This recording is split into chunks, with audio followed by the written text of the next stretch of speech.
할렐루야. 아멘. 우리의 길이요 진리요 생명이 되셔서 우리를 가장 복된 길로 또 영생의 길로 인도해 주시는 우리 주님을 향하여 할렐루야 찬양대에서 귀한 찬양을 올렸습니다. 우리 주님께서 영광 중에 받아주신 줄로 믿습니다. 찬양의 가사처럼 주의 인도하심을 따라 주님과 동행함으로 진리의 길, 생명의 길로 나아가며 매일매일 주님이 안겨주시는 그 하나님의 나라를 삶의 자에서 누리며 살아가는 우리 모두가 되기를 주의 이름으로 축원합니다. 우리 일상 인사 나눕시다. 주님과 동행합시다. 주님과 동행합시다.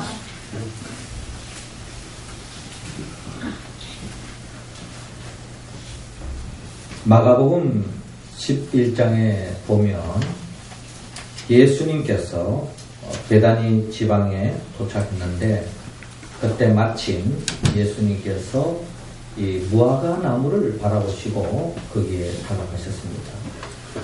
예수님께서 무화과 나무에 잎이 무성한 것을 바라보시고 그 무화과 나무 잎이 무성할 즈음에 무화과 나무는 많은 열매를 맺기 때문에 그 열매를 먹기 위해서 예수님께서 무화과 나무로 다가갔습니다. 예수님께서는 하나님의 아들로 신성을 품고 있지만 그럼에도 불구하고 우리를 구원하기 위하여 인간의 몸으로 오셨기 때문에 인성을 가진 자로서 또한 우리가 느끼는 동일한 감정을 같이 가지고 계셨습니다. 배가 고프면요, 예수님도 배가 고픈 겁니다. 또 예수님이 다치면, 몸이 아프면 고통스러운 것도 마찬가지입니다. 또 예수님도 슬픔에 잠겼을 때 우리와 같이 눈물을 흘리셨던 것도 마찬가지고, 심지어 성전에서 장사하는 사람들을 바라볼 때에 주님께서 때로는 화를 내셨던 것도 우리가 똑같은 그런 본성을 가진 인간의 육성을 가진 몸으로서 예수님을 바라볼 수 있습니다. 이처럼 예수님께서 베다니 지역에 이 무화과 나무 곁으로 다가가는데 마침 그때에 그 무화과 나무는 잎만 무성했지 거기에는 열매가 없었더라라고 성경은 기록되어 있습니다. 이로 인하여 예수님께서 잎만만 다시고 결국에는 주린 배를 움켜쥐고 그 무화과 나무를 떠나시는 것을 바라볼 수 있습니다. 저는 이 성경 본문을 바라볼 때에 이 무화과 나무는 그 당시 예수님의 같은 이스라엘 사람들을 예표하고 있습니다. 성경의 포도나무와 무화과 나무는 이스라엘 사람, 하나님의 백성을 예표하고 있습니다. 자, 이들에게 열매를 원했지만 열매가 없는 것입니다. 그 당시에 그들은 자칭 하나님의 자녀라고 말하고 하나님의 백성이라고 자부했던 이스라엘 백성들이지만 결국 주님께서 원하는 열매를 맺지 못하고 있는 그 당시 이스라엘 사람들의 영적 상태를 오늘 이 사건을 통하여 우리에게 보여주고 있습니다. 자, 이러한 말씀을 통하여서 만일 주님께서 우리 교회에 찾아오셔서 주님께서 우리 교회에 원하는 열매가 있는데 그 열매를 우리가 내어놓지 못한다면 아마 주님은 덮는 슬픔을 머금고 주의 몸된 교회를 떠날 수밖에 없을 것입니다. 간절히 바라고 난 것은 주님이 언제 어느 순간에 주의 몸된 교회, 우리 교회에 찾아왔을 때에 주님이 원하는 열매를 맺어서 주님께 기쁨을 드리고 싶은 것이 우리의 마음의 가짐이요, 우리의 바람이요, 또 우리가 원하는 바인 것입니다. 이것은 결국 우리의 바람 이전에 하나님께서 우리 교회를 세우신 목적이요, 우리 교회를 통하여서 주님이 원하시는 그 열매를 맺기 원하는 것이 바로 하나님 아버지의 바람이라는 것입니다. 오늘 성경 본문의 말씀은 바로 이처럼 하나님이 원하시는 그 열매를 맺기 위해서는 우리 교회 공동체 성도들이 어떤 삶으로 나아가야 할 것인가 하는 것을 오늘 성경은 우리에게 말씀하고 있습니다.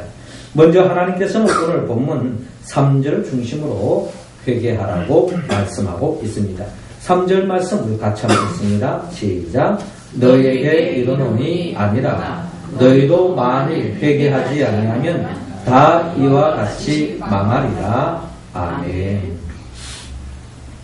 하나님께서는 우리 모두가 주님이 언제 어느 순간에 오시더라도 주님이 원하는 열매를 맺기 위해서는 하나님께서 우리 모두에게 먼저 회개하라고 말씀드리고 있습니다. 자, 이 말씀을 하기에 앞서 오늘 본문 1절은 이렇게 시작되고 있습니다. 그때 마침 두 사람이 와서 빌라도가 어떤 갈릴리 사람들의 피를 그들의 제물에 섞은 일로 예수께 아뢰니라고 기록되어 있습니다. 자, 이 본문 1절의 말씀은 역사적인 사실입니다. 어떤 지어낸 어떤 비유 이야기가 아니고 예수님이 살고 있던 그 당시에 일어났던 역사적인 그 팩트를 그대로 이야기하고 있습니다. 그때 어떤 일이 있었나 하면 그 당시에 권력을 잡고 있던 빌라도가 갈릴리의 어떤 사람들, 즉 한 사람이 아니에요. 다수 몇몇 사람은 정확하게 기록되지만 복수입니다. 이 어떤 사람들의 피를 그들의 제물에 섞은 일로 예수께 아뢰니라고 기록되어 있는 것처럼 이 빌라도가 자기 권력을 힘을 이용해가지고 그가 하나님을 믿는 사람은 아니었던 것 같아요. 나름대로 그가 믿는 그의 신, 이방신에게 제사를 드리기 위해서 어떤 염소피나 양의 피나 소피가 아닌 사람의 피를 곁들이면 더 효용이 있다고 여겨졌던지 결국에는 무고한 사람을 죽여서 그 피와 함께 제사를 드렸다. 제물을 섞어서 드렸다 하는 것이 이 빌라도가 저질렀던 만행 중에 하나인 것을 볼 수가 있습니다. 자, 이 사건이 생기고 난 이후에 이 갈릴리 사람을 비롯하여 많은 그 당시에 이스라엘 사람들에게는 이런 생각을 가졌습니다. 어떤 생각을 가졌냐면은, 자, 이와 같이 이들이 이런 불행을 당한 것은, 죽임을 당한 것은 그들에게 뭔가 죄가 있을 것이다. 이거는 어떻게 보면 성경의 면면이 이어내려오는 성경적인 정서요 상식입니다. 성경은 모든 불행은 죄로부터 시작됐다고 말씀합니다. 그리고 우리의 모든 죽음도 죄로부터 시작됐다고 성경은 말씀하고 있습니다. 자, 이런 맥락에서 볼 때 이 사람은 무고하게 이 빌라도의 제물이 되어서 죽음을 당했기 때문에 이런 사실을 바라보고 종교적인 관점에서 접근해 볼 때 아마 이 사람들은 엄청난 죄를 지어가지고 빌라도에 의해서 죽임을 당했을 것이다 라고 생각하는 것이 그 시대적 정서였다라는 것입니다. 자, 이때에 예수님께서 2절에 이렇게 대답하십니다. 너희는 이 갈릴리 사람들이 이같이 해받음으로 다른 모든 갈릴리 사람보다 죄가 더 있는 줄 아느냐라고 주님께서 말씀하고 있습니다. 자, 이처럼 갈릴리 사람 몇 사람이 빌라도에서 죽음을 당했는데, 자, 이 사람이 죽은 것이 그들이 다른 모든 갈릴리 사람보다 죄가 더 많아서 큰 죄를 저질렀기 때문에 이런 일을 당했다라고 생각하고 있느냐라고 주님께서 묻고 있는 것입니다. 왜 이렇게 묻습니까? 그 당시 많은 사람들이 그렇게 생각하고 있었다는 겁니다. 그때에 주님께서 3절을 통하여 분명히 말씀합니다. 너희에게 이르노니 아니라 너희도 만일 회개하지 아니하면 다 이와 같이 망하리라 라고 말씀하고 있습니다. 자, 이 말씀 속에 분명한 것은 우리가 죽임을 당하지 않은 것은, 즉 그 당시에 다른 죽지 않은 갈릴리 사람들은 죽은 사람보다 죄를 짓지 않았기 때문에, 무고하기 때문에, 깨끗한 자이기 때문에, 정결한 자이기 때문에 죽임을 당하지 않은 것이 아니라는 것을 주님께서 분명히 환기시키고 있습니다. 그리고 더 나아가 주님께서 하시고자 하시는 말씀은 살아있다고 하는 것은 죄를 짓지 않았기 때문에 사는 것이 아니라 우리에게 하나님이 성령을 부여해 주신 것은 하나님의 특별한 뜻이 있다는 것입니다. 그 뜻이 뭔고 하니 결국에는 회개하라는 겁니다. 회개할 수 있는 기회를 우리에게 줬다는 거예요. 그래서 이 죄로부터 회개함을 입지 않고는 결국 주님께서 망하리라 라고 말씀하고 있습니다.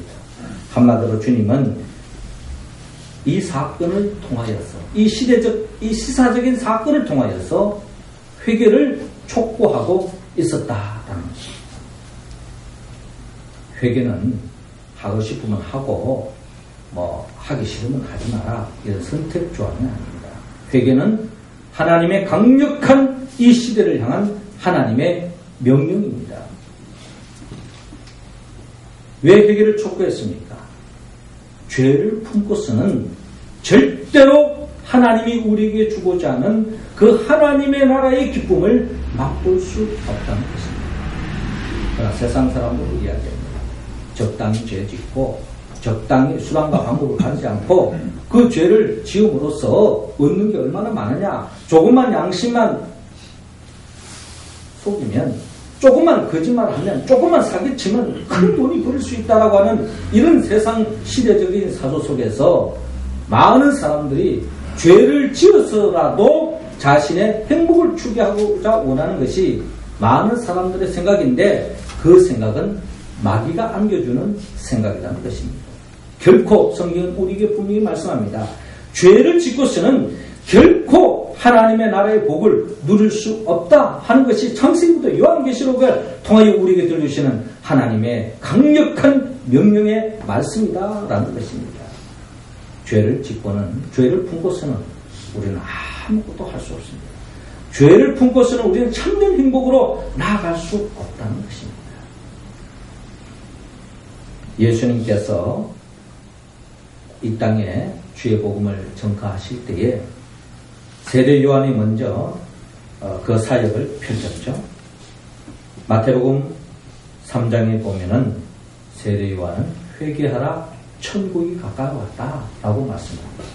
죄의 문제가 해결되지 않고는 가는 천국은 말할 것도 없고 이미 시작된 하나님의 나라가 우리의 삶의 자리에 찾아오고 있는데, 그 하나님의 나라는 죄를 품고서는 그 하나님의 나라를 맛볼 수 없다는 것입니다. 자, 이 말씀은 세례 요한에 이어서 예수 그리스도도 마태복음 4장에 동일한 말씀을 하십니다. 회개하라, 천국이 가까이 왔느니라. 세례 요한과 예수님이 동일한 말씀을 합니다.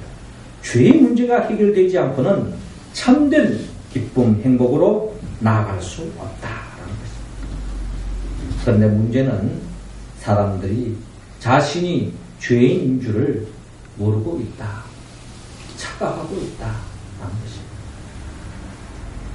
자신이 죄인임을 모르는 사람은 가장 불행한 사람입니다.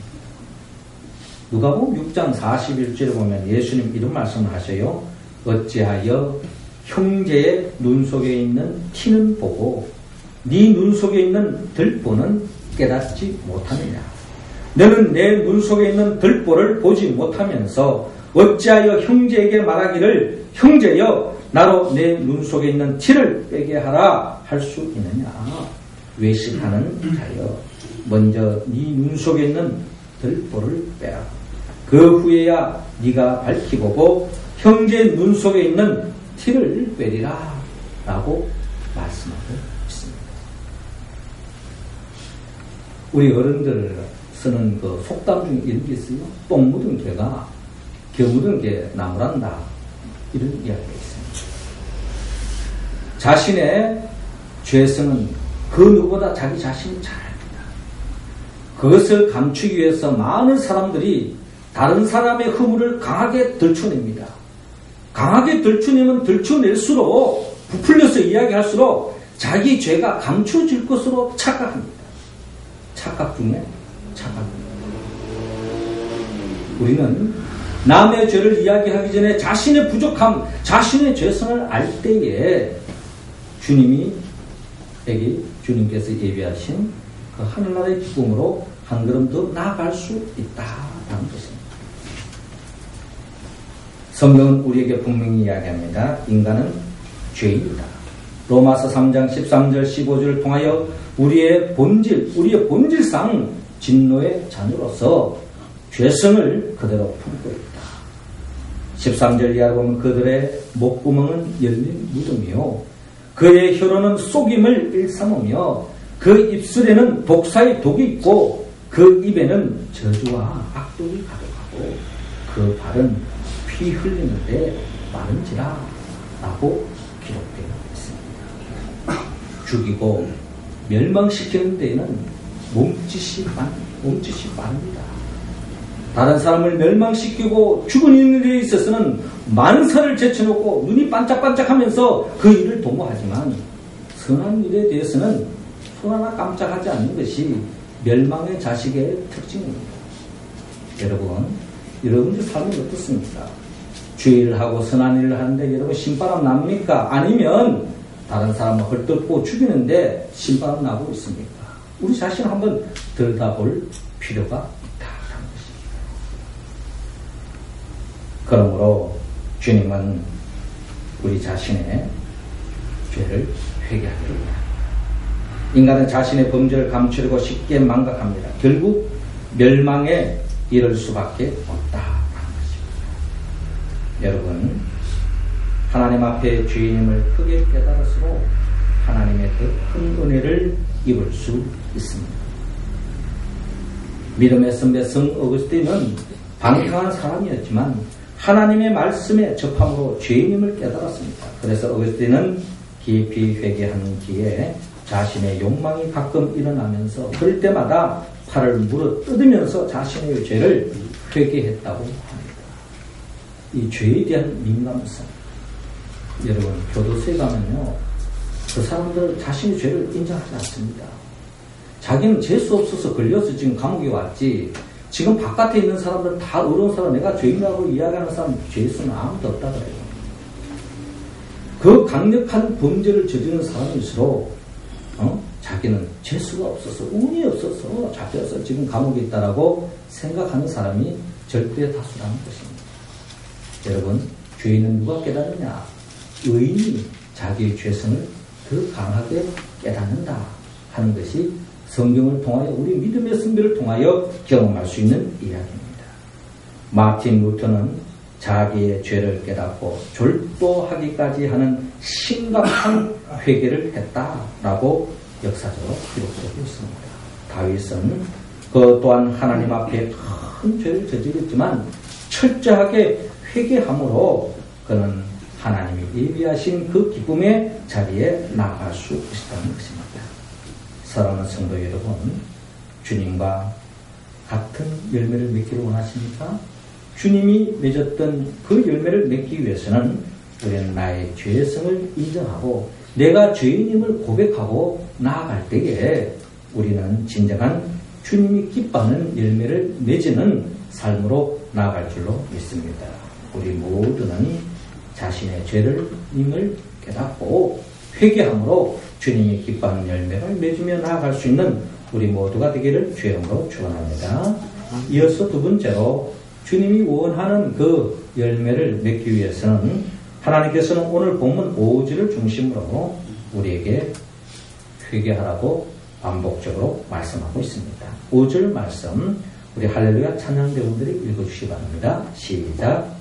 너희에게 이르노니 아니라 너희도 만일 회개하지 아니하면 다 이와 같이 망하리라. 아멘. 주님께서는 이 시간 우리에게 다시 한 번 더 이 사순절을 통하여 회개의 기회를 주고 있습니다. 오늘 본문 누가복음 13장 4절에 또 하나의 그 역사적인 사실을 통하여서 주님께서 또한 말씀하고 있습니다. 또 실로암에서 망대가 무너져 치어 죽은 18사람이 예루살렘에 거한 다른 모든 사람보다 죄가 더 있는 줄 아느냐라고 주님께서 말씀합니다. 주님께서 사는 그 시대 속에 이런 불상사, 어떤 안전사고, 이런 어떤 불행의 역사가 일어난 것 같습니다. 실로암에 망대가 있었는데 그 망대가 무너져서 거기로 인하여 치어 죽은 사람이 18명이나 무고한 사람이 죽임을 당했다. 여러분, 이런 사건 우리가 신문 통해 늘 경험하잖아요. 뭐 비행기 사고를 통하여, 자동차 사고를 통해, 뭐 늘 그냥 유치원들, 어린이 학생들까지도 그런 죽음을 당하는 것을 우리가 볼 수 있는데, 이 18사람이 죽은 것이 너희들보다 무슨 큰 죄를 지어서 죽은 줄로 생각하느냐? 한마디로 그렇지 않다는 것입니다. 주님께서 5절을 통하여 너희에게 이르노니 아니라 너희도 만일 회개하지 아니하면 다 이와 같이 망하리라 라고 말씀하고 있습니다. 여러분, 털어서 먼지 하는 사람 누가 있겠습니까? 다 죄인입니다. 여러분, 큰 바위 덩어리가 물속에 가라는 거나 모래 알갱이가 물에 가라는 거나 똑같습니다. 어떤 죄를 지었든지 우리는 하나님 앞에 심판의 대상이다. 그래서 우리가 살아있는다고 하는 것은 하나님의 은혜와 은총이요, 회개할 수 있는 기회가 주어졌다는 것이요, 그 회개할 수 있는 그 기회를 놓치면은 결국 멸망에 이를 수밖에 없다 하는 주님의 말씀입니다. 그러므로 하나님은 이 시간 다시 한 번 더 우리에게 회개를 촉구하고 있습니다. 우리가 회개할, 무엇보다도 회개할 것은 자신의 죄를 회개하지 않는 것을 먼저 회개해야 할 것입니다.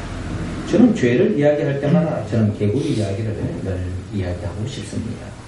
여러분, 개구리는 뜨거운 물에 던져놓으면 원초적으로 이 개구리는 그 뜨거운 물을 박차고 나옵니다.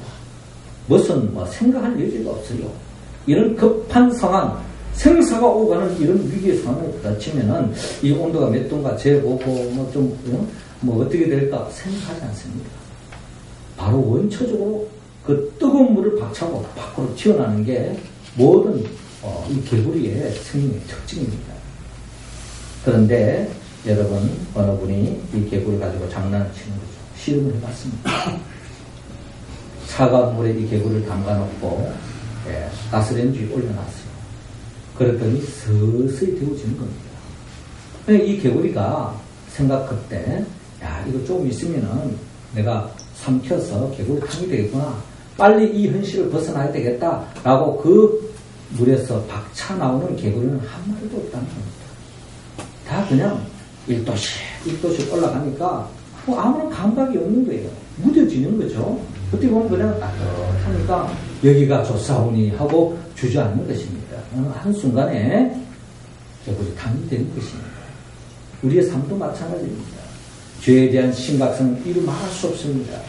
그 심각성을 우리가 알고 있고 그 죄의 순간에 빠지면은 이래서는 안 된다고 그 순간에 우리는 결단하고 회개하고 박차고 나올 것입니다. 그러나 죄의 특성은 서서히 우리를 죄에 대해서 무뎌지게 만들고 죄에 대해서 민감성이 떨어지고 무뎌지면서 죄에 서서히 젖어가면서 죽음에 이르는, 멸망에 이르는 것이 보편적인 이야기라는 것입니다. 그러므로 주님은 우리가 이 죄의 자리에 빨리 벗어나도록 촉구하는 마음으로 오늘 또한 이 시간에 다시 한 번 더 회개의 말씀을 합니다. 우리가 잘 아는 예수님의 12제자 중에 가룟 유다와 베드로의 차이점이 뭡니까? 가룟 유다나 베드로나 똑같은 주님으로부터 배반하고 주님을 또한 팔아넘겼던 제자들이고 주님을 부인했던 사람입니다. 그런 의미에서 보면 누가 더 큰 죄를 지었느냐? 가름할 필요가 없어요. 가룟 유다가 팔아먹기 때문에 더 큰 죄를 지었지 않아요? 천만의 말씀. 베드로는 주님을 저주까지 하면서 주님을 부인했던 사람이 베드로일 것입니다. 자, 그러한 가운데서 이 두 사람은 똑같은 범죄를 했지만 베드로는 회개했습니다. 회개함으로 다시 하나님이 주신 기회를 붙잡고 하나님께 영광 돌리는 삶으로 나아갔다면 가룟 유다는 죄를 짓고서 끝까지 회개하지 않았습니다. 결국은 주님의 말씀에 의하면 저가 나지 않았더라면 더 좋을 뻔했다 라고 주님께서 말씀하셨습니다. 회개의 기회를 놓치지 않기를 원합니다. 여러분, 누가 지옥 가고 누가 천국 갑니까? 이 세상에서 한 번도 죄를 짓지 않은 사람이 천국 갔다는 이야기는 없습니다. 모든 사람이 태생적으로 아담의 후손으로서 원초적인 그 죄성을 품고 죽음에 이를 수밖에 없는 우리 인간들이지만, 그러나 철저하게 주님의 보혈의 피를 의지하여 회개한 사람은 천국에 이르는 것이고, 결국에는 끝까지 회개하지 않은 사람, 자기 생각, 자기 말, 자기 뜻대로 자기가 맺고자 하는 열매를 나아가는 사람은 결국에는 죄에 빠져서 죽음에 이룰 수밖에 없다. 멸망할 수밖에 없다. 심판의 대상이 될 수밖에 없다. 그러므로 천국 가는 사람과 못 가는 사람은 똑같이 죄를 지었지만 회개한 사람과 회개하지 않는 사람의 차이점이라는 것을 여러분 기억하시고, 회개할 기회, 여러분 그 기회가 얼마나 주어질 줄은 아무도 모릅니다. 저와 여러분들의 그 삶이 여러분 10년 보장되어 있다면 9년까지 마음대로 사시고 10년째 그냥 회개하고 무식하고 살아보십시오. 그런 보장이 있다면, 그럼 우리의 삶은 종말론적인 삶입니다. 언제 하나님의 저와 여러분을 부를지 아무도 모르는 이야기입니다. 주님, 제가 올해까지만 쉬고요. 내년부터 열심히 하겠습니다. 내년부터 주일 성사하고, 내년부터 제가 어떤 일이 있더라도 하나님의 것을 구별하고요. 시간을 바치고, 물질을 바치고, 건강을 바치고 하겠습니다. 그건 자기 생각이지. 하나님 오늘 밤에 저와 여러분들을 부를지 누가 아는 이야기입니까? 아무도 모르는 이야기입니다. 회개는 살아있는 동안에 기회 있을 때 미루지 말고 회개하기를 주님은 원하고 있습니다. 이 회개로 인하여 주님 앞에 기쁨의 열매를 맺을 수 있는 이 기회를 놓치지 않는 우리 모두가 되기를 주의 이름으로 축원합니다. 마지막 세 번째로 주님께서 우리에게 다시 한 번 더 9절을 통하여 회개하라고 말씀하고 있습니다. 9절 말씀 우리 같이 한번 읽겠습니다. 시작. 이후에 많은 열매가 맺으면 좋거니와 그렇지 않으면 찍어버리소서 하였다 하시니라. 아멘. 예수님은 회개를 촉구함으로 하나님 나라를 열어가고 있습니다. 그리고 이어서 결론적으로 예수님께서 시대적인 사실을 근거한 이야기가 아니라 비유를 통하여서 주님께서 또한 이어서 말씀하십니다. 6절을 보니까 한 사람이 포도원에 무화과 나무를 심은 것이 있더니 와서 그 열매를 구하였으나 얻지 못했습니다. 포도원 지객이 이르되 내가 3년을 와서 이 무화과 나무에서 열매를 구하되 얻지 못하니 찍어버리라. 어찌 땅만 버리겠느냐? 라고 말하는 것입니다. 대답하여 이르되 주인이여 금년에도 그대로 두소서. 내가 두릅하고 거름을 줄이니 이후에 만일 열매가 없으면 좋거니 열면 좋거니와 그렇지 않으면 찍어버리소서. 어떻게 본다면 열매 얻지 못한 이 무화과 나무에 대해서 다시 한 번만 더 기회를 주십시오. 최선을 다해서 내 맡은 일에 충성하고 또 이 무화과 나무가 열매를 맺을 수 있도록 한 번만 더 기회를 주십시오. 라고 하는 말씀입니다. 자, 이 말씀 앞에 주님께서 9절에 이후에 만일 열매가 열면 좋거니와 그렇지 않으면 찍어버리소서 하였다 하십니다. 하는 말씀을 통하여 회개의 기회를 놓치지 말고 회개하라고 하는 주님의 말씀을 우리는 들을 수 있습니다.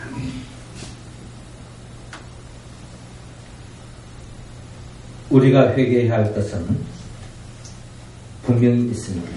성경은 갈라디아서 5장 19절 이하를 통하여 육체의 일은 분명하니 곧 음행과 더러운 것과 보색과 우상 숭배와 주술과 원수 맺는 것과 분쟁과 시기와 분냄과 당 짓는 것과 분열함과 이단과 투기와 술 취함과 방탕함과 또 그와 같은 것들이야.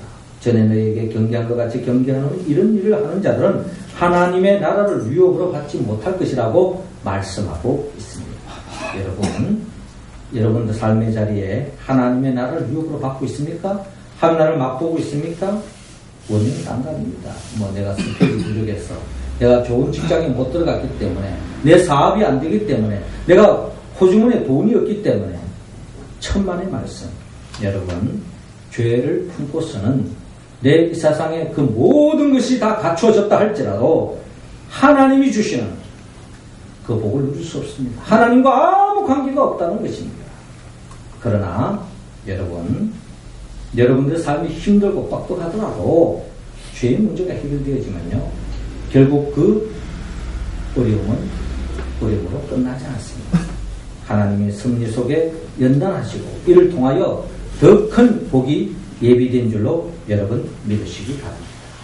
마귀는 우리에게 7가지 방법으로 우리를 죄를 도모하게 합니다. 샌버그 박사는 짐승을 비유를 통해서 우리가 쉽게 저지른 죄가 교만이다. 교만이 뭡니까? 자기의 신분에 맞지 않는 것, 자기 정체성을 알지 못하는 거예요. 하나님 앞에 교만한 모습으로 다가갑니다. 분노합니다. 음란합니다. 의심합니다. 그리고 게으릅니다. 중상모략합니다. 무엇보다도 위선적인 삶을 살아갑니다. 이런 삶은 결국 하나님이 예비해 놓으신 그 복에 참여할 수 없다라는 것입니다. 교회라면 교회다워야 할 것이고, 성도라면 성도다워야 할 것이고, 목사라면 목사다워야 할 것이고, 중직자라면 중직자다워야 할 것입니다. 이런 모습이 아닌 교회의 모습과 세상 밖의 모습이 다르다면 결국 하나님의 심판의 대상, 멸망할 수밖에 없을 것입니다. 주님은 이러한 죄로부터 노출되어 있는 우리를 성경을 통하여 우리의 실존을 말씀의 거울을 통하여 우리에게 보여주고 있습니다. 이 말씀 앞에 설 때 우리는 절망할 수밖에 없습니다. 주님께 가까이 다가갈 수가 없습니다. 어떻게 이런 삶을 자리에서 하나님의 복을 이야기할 수 있고 꿈꿀 수 있겠습니까? 주님은 우리를 정죄하기에 앞서서 우리가 용서하기를 원하고 새로운 삶의 기회를 주기 위해서 주님은 우리의 저지른 그 모든 죄를 친히 짊어지시고 십자가에 못 박혀 돌아가셨습니다. 주님께서 이사야 1장 18절 통하여 말씀하시기를 오라 우리가 서로 변론하자. 너희 죄가 주홍 같을지라도 눈과 같이 희어질 것이요 진홍같이 붉을지라도 양털같이 휘게 되리라. 즉 주님 앞에 회개하고 나아가면 주님께서는 더 이상 죄를 묻지 않고 우리의 모든 죄를 흰눈같이 양털같이 깨끗하게 씻겨주신다고 약속하고 있습니다. 사랑하는 성도 여러분, 이 사순절 기간 동안에 우리가 주님 앞에 많은 열매를 맺기 원하는데 그 열매를 맺는 데 장애가 되어지는 그 모든 죄를 철저하게 회개하고 죄사함의 은총을 받아서 더없이 주님이 기뻐하는 열매를 맺으며 나아가는 우리의 모습 되기를 원합니다. 죄사함의 은총을 받을 때 우리는 성령의 열매, 사랑과 희락과 화평과 오래 참음과 자비와 양성과 충성과 온유와 절제의 열매를 맺음으로 진정 주님이 기뻐하는 삶, 사명 감당하는 삶으로 나아갈 줄로 믿습니다. 그리하여 성령의 도우심으로 우리 모두가 태신자를 가슴에 품고 그들에게 전도하여서 주께로 인도하는 하나님이 가장 기뻐하는 생명의 열매를 맺으며 나아가는 우리 모두가 될 수 있기를 주님은 원하고 있습니다. 사랑하는 성도 여러분, 이를 위해서는 회개해야 한다는 것입니다. 회개해야 한다. 이 회개 또한 성령의 도움을 받아야 됩니다. 나를 위하여 이 땅에 오시고 죽으시고 부활하신 예수 그리스도의 영 보혜사 성령의 도움을 받아 오늘의 이 말씀에 응답하는 우리의 모습, 우리 사순절 기간이 되어서 부활의 영광에 참여함을 받는 하나님이 예비하신 축복에 참여함을 받는 우리 모두가 될 수 있기를 주의 이름으로 축원합니다. 기도드리겠습니다. 생명의 영 보혜사 성령님이시여, 이 시간 우리 모두에게 성령 충만함을 허락하여 주옵소서. 회개의 영을 더하여 주옵소서. 자신의 죄를 깨닫게 하여 주옵소서. 자신의 죄를 회개하게 하여 주옵소서. 회개에 합당한 열매를 맺게 하여 주옵소서. 예수님의 이름으로 기도드리옵나이다. 아멘.